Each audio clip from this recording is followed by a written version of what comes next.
especially when you have your own business, so much of it relies on you and your vision. And in my case, it's a bakery, right? So a lot of the recipes were and still are a secret. So a lot of it is dependent on me. But the business grew and grew. And now I went from a few dozen baked goods a day to now 15,000 a day. How could I possibly do it by myself?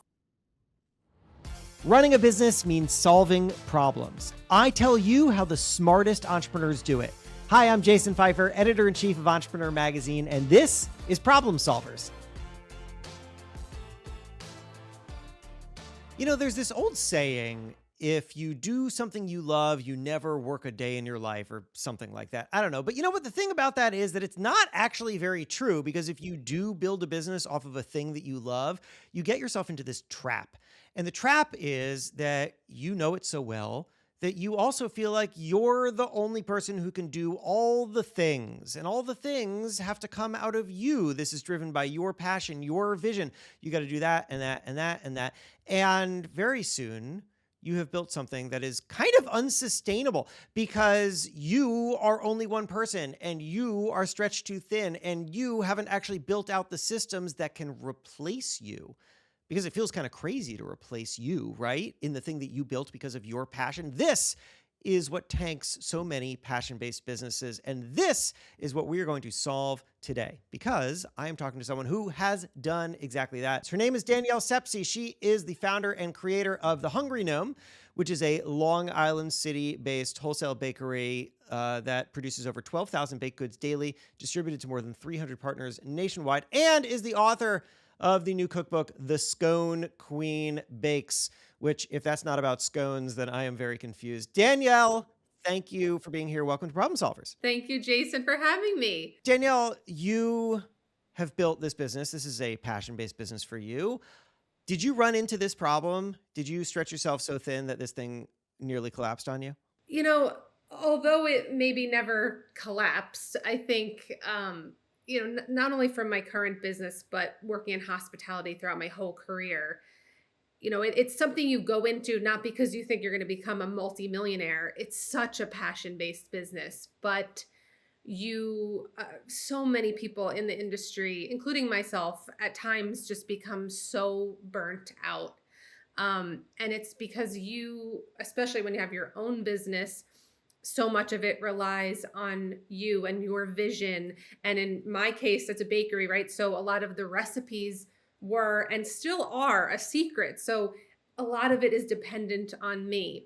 And so it really took me some soul searching in the beginning, because I thought, okay, I'm the only one that can execute some of these recipes the way that I want them.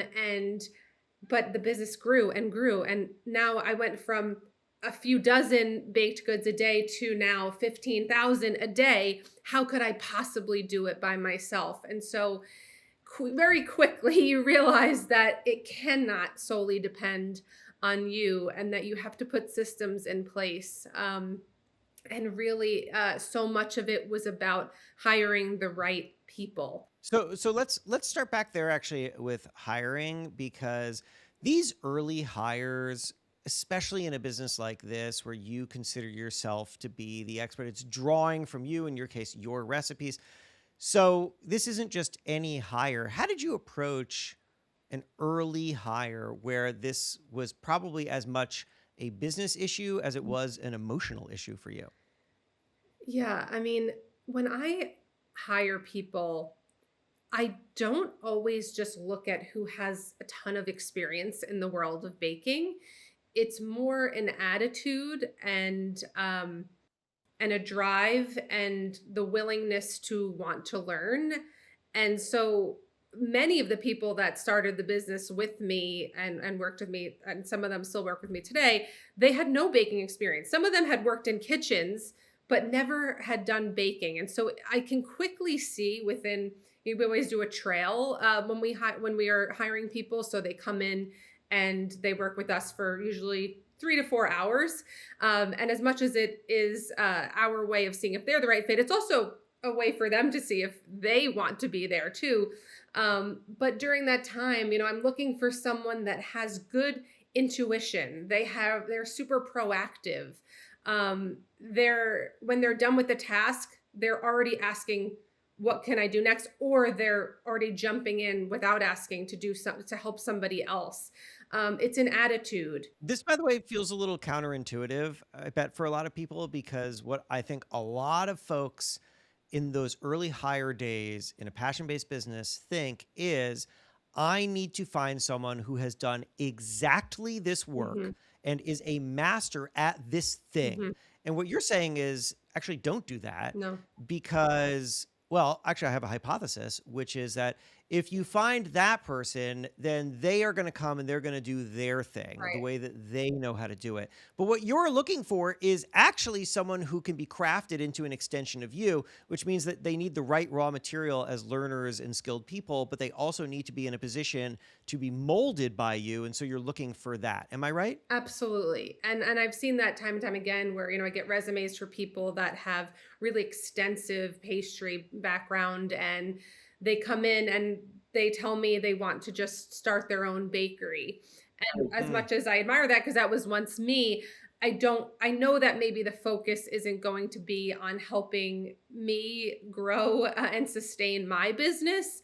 And that they're kind of just looking to learn from me and then just get out and do their own Yeah. thing. And so I really, it's about looking for hardworking people that have speed and have the passion, but also just, again, it's this intuition. And I can tell within the first few minutes, really, of someone being in the kitchen if they've got that it factor or not.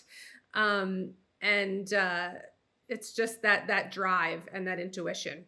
A lot of people who build passion based businesses don't have anything down on paper. They just know how to do it Right. themselves. And so the ideas are in their head and the processes are in their head. And therefore, if somebody does join the team, they don't know what to do. And they certainly don't feel empowered to do something. So you had mentioned a little bit earlier that this is about training, but it's also about systems. And I'm wondering what you have found or what you teach others about how to take this knowledge that's in your head and turn it into something that is actually replicatable by other people. Yeah, I mean, it's something that I'm still working on myself. I mean, we have grown so much in the past 6 years, and a lot of our training is super hands-on because of just the nature of what we're doing, and also because I'm working with people from all different cultures and walks of life and levels of education, and people that don't even speak the same language as me. So a lot of it is truly tactical, work experience and working together. But as we're kind of entering this next stage of growth, my management team and I have discussed, we need some SOPs, some standard operating procedures put down on paper, because now we sort of know what works, what doesn't work.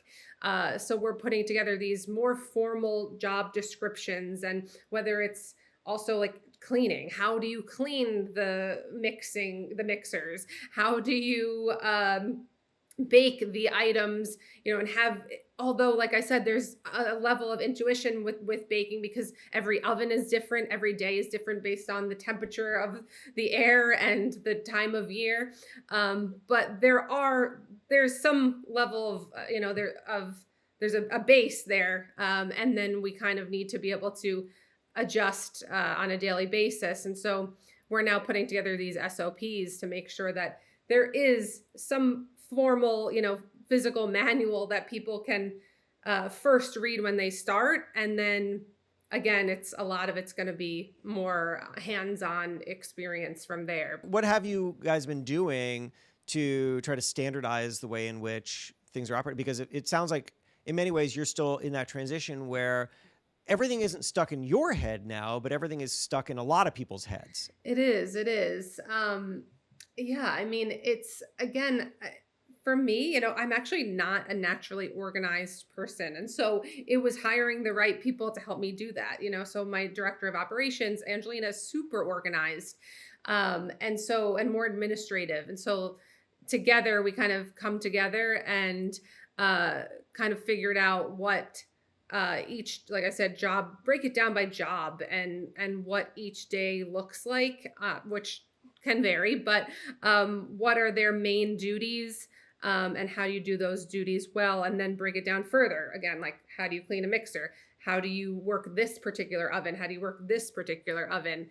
Um, how to packing, it's another big thing. We have people that are just packing the baked goods every day. So how do you do that properly, to avoid breakage, to make sure that everything remains fresh? And it's we are just putting together these, like I said, these standard operating procedure documents that just sort of break it down in layman's terms, and then from there we're able to show people, in person, how to execute it. But Yeah. it's a challenge, because like I said, a lot of the people don't speak English, or it's minimal, and so we're teaching people from, they're all walks of life, all levels of education, and we need to make sure that it's straightforward for everybody. Yeah.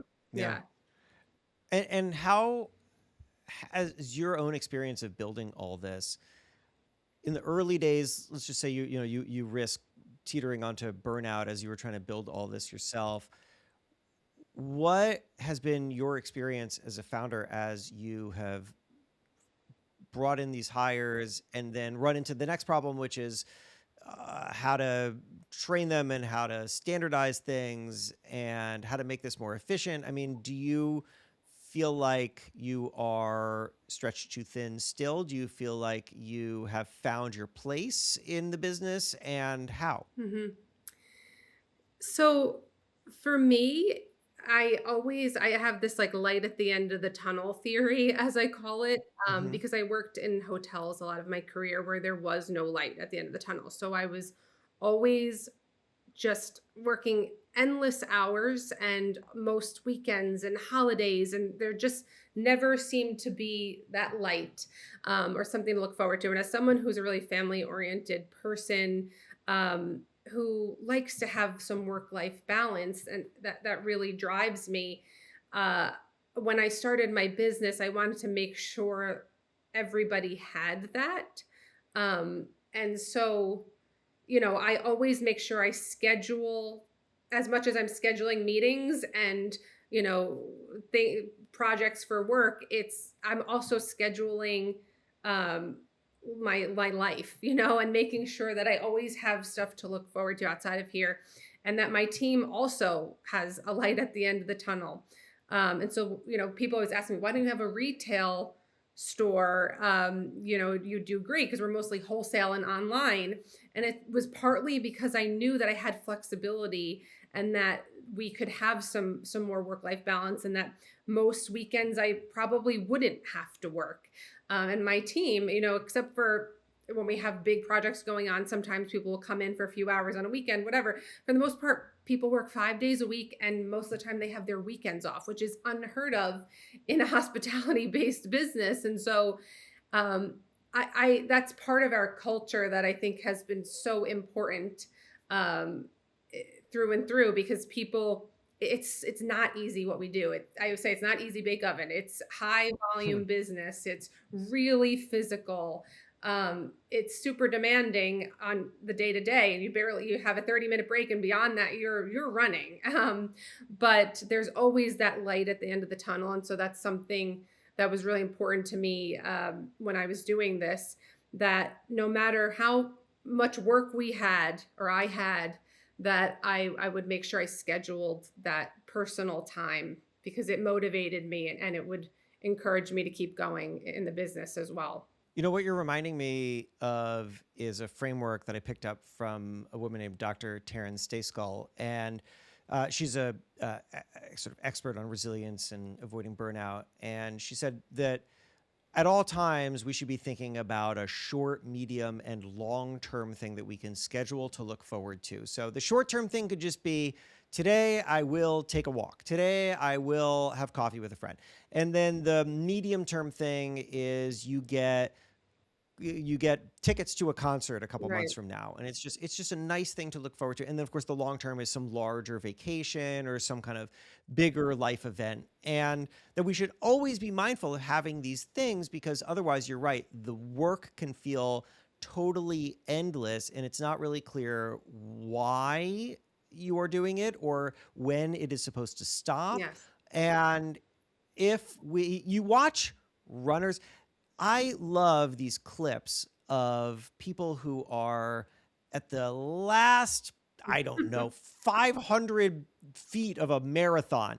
And you can see suddenly they get this energy burst and they Absolutely. are just charging to the end. And you can only find that energy inside of you when you see a finish line, Absolutely. because otherwise, your body will literally not produce that energy because you will exhaust yourself. Right. So you don't know how to pace yourself and you don't know where the end point is and you feel lost. So what I'm hearing from you is scheduling Mhm. these things that seem really small but are actually the rejuvenating elements that keep you going. And I'm wondering what that looks like for you. Like, how are you scheduling them?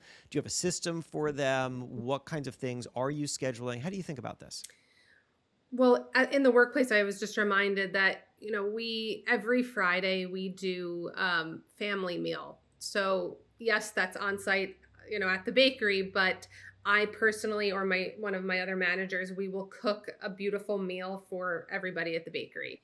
And I really like, it's not just throwing, some whatever, like something basic. Like today we made shrimp and Caesar salad and garlic bread and all this stuff. And I really treat them. And even though my team now is 38 people and it's fairly costly for me on a weekly basis, it's something I'll never stop because again, you worked so hard all week and now it's Friday. You can have that beautiful meal. We could all sit down together, eat, talk. And I think it's those little things that make a huge difference. And yeah, it's money out of my pocket, but it's money very well spent. And then in my personal life, it's doing the things I love and seeing the people that I love. So always making plans. I mean, now I'm at the age where all my friends are having children, including myself. I'm pregnant, so that's another Mhm. story. But we're saying, okay, every month, let's try to get a dinner on the calendar. Let's get a brunch on the calendar, something like that, where we plan it in advance, we make the reservation, and we try our best to keep it. And those things are just so important. And then it's just like health and wellness. Even though I'm so busy, people don't even believe me when I say I usually exercise about 5 times a week. Even 45 minutes, having that time to myself and to just exercise and just keep my mind, body, and soul healthy is really important. But really, it's just scheduling events and dinners and simple things with family and friends that are super motivating for me, and that's what I live for. Yeah, that's awesome. Hey, so Danielle, tell me for a moment about the Scone Queen Bakes, your new cookbook. Yes. So, Scone Queen Bakes is 100 sweet focused baking recipes, many of which are recipes that were a secret. They're actually still pretty much a secret until it comes out on Tuesday. But they're recipes that I thought I would take to the grave, including my famous scone recipe that I developed when I was just 13 years old out of my parents' home. And at 13, I started selling them locally in my town, and it sort of took off and started to grow. And I always knew that I wanted to build a bigger business around it. I went to college and had some other jobs in the interim, and then finally was able to do it now full time. And it's just grown so much. But I'm sharing some of those secret recipes, the scones, some of our famous muffins from the bakery, cookies, and then family recipes. So my grandmother Rosemary, uh, who was an amazing home baker, she taught me how to bake from the time I was maybe 3 years old. And some of her famous recipes and family recipes that have been passed down even to her for over 100 years are in the book. So it's really about family. It's about also entrepreneurship and my business journey, as well as nostalgia. I mean, I'm a 90s kid, so there's a lot of really great 90s inspired nostalgic recipes, from like a cinnamon sugar pretzel that reminds you of Auntie Anne's in the mall to like a funfetti scone that's reminiscent of like a Dunkaroo or a funfetti cake. So all those fun flavors. And yeah, I'm really excited to get it out into the world and see what everybody makes. That well, as a fellow '90s kid, that sounds really fun. Okay, final question, which your answer just made me think of, which is, tell me about your evolution from wanting to keep a recipe secret to being open with putting it out there. Yeah, I mean, I was scared to give it away because, like I said, I've been making them since I was a kid, and I grew this business based around that scone initially. And in the beginning, I didn't have as many customers, so things felt sort of fragile. Like anybody, another big company could just get my recipe and then replicate it, and that's it. But as we grew, now we have 300 plus wholesale customers. Um, and I just felt like, A, it took me 6 plus years to get the business where it is now and doing the scale that we do. That's not easy to replicate, but more it's about the relationships. I have these relationships with my customers, um, where I feel like they can really count on me and my colleagues. And it's more than just a great product. It's the people buy people, and they trust me. They trust my business. They know that I'm also, trying to make their business as successful as possible. I feel like I'm super communicative, and I come from a front of house background, so that's always really in me. And I feel like people really feel taken care of by me and my team, which is historically not something I think that wholesale bakeries are like, because there are these family businesses that are super old. They got passed down from their great grandpa, and they're just sort of in it, and they're just about the volume, and they're cranking out muffins, and they don't care about the people. I'm really checking in with my customers as much as possible, building those relationships, sustaining those relationships. And so that's what I feel like I have to be confident in, that those customers are going to be loyal to me. And also, for me, food was always about community. My grandmother, like I said, taught me how to bake. I'm from a big Italian family. Food always brought us together. It built relationships, and created such a strong family dynamic for me. And so that's also what it was about. It was about these recipes, having people be able to make them with their family, and build community and memories around this food is just, I feel like, what I'm so passionate about. So it felt like it was time to do it. Well, that's really great, Danielle. What I hope entrepreneurs hear from that, aside from go pick up the Scone Queen Bakes, is what you're really saying there is that the product is not the moat, as great as the product is. You, the founder, are the moat. And what a funny tension that is as we think back about this conversation, where we're talking about how to take you, the founder, the visionary in a business, and then scale you out because there's only so much of you. And how, in the end, also, you still are the product, aren't you? And you still are the thing that drives the business, which means that it is ever more important to make sure that you can take as much off of your plate as possible so that you can focus on being healthy, on being there, on building relationships. You, Danielle, cannot build great relationships if you're stuck making scones all day. You need to be out there making the connections with the clients so that they know that they trust you. They love the scones, but they trust you. And that is really the formula for great success. So Danielle, again, the book is called The Scone Queen Bakes. The business is the Hungry Gnome. I was going to say the Happy Gnome, but it's not the Happy Gnome, but a Happy Gnome too, but the Hungry Gnome. Yeah. Danielle, this has been so great. Thanks for joining me on Problem Solvers. Thank you so much, Jason. Hope everyone enjoys the book.